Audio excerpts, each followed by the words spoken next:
સામાજિક કાર્યકર્તા વિનય ચૌહાણની જાગૃતતા. દીવા તળે જ અંધારું.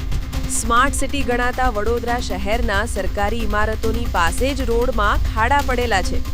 શું ગુજરાતના ગૃહમંત્રી હર્ષ સંઘવી સાહેબ નર્મદા ભવન અને પોલીસ ભવનની મુલાકાતે આવશે ત્યારે આ બંને ઇમારતના નજીક આવેલા રસ્તાઓ સુધારવામાં આવશે કે નવા બનાવવામાં આવશે?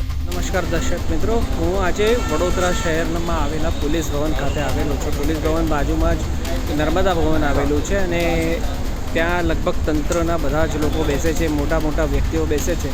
પરંતુ એમના જ વિસ્તારની અંદર શું પરિસ્થિતિ છે મેં તમને અત્યારે એક વિડીયો શૂટ બનાવીને બતાવ્યો છે.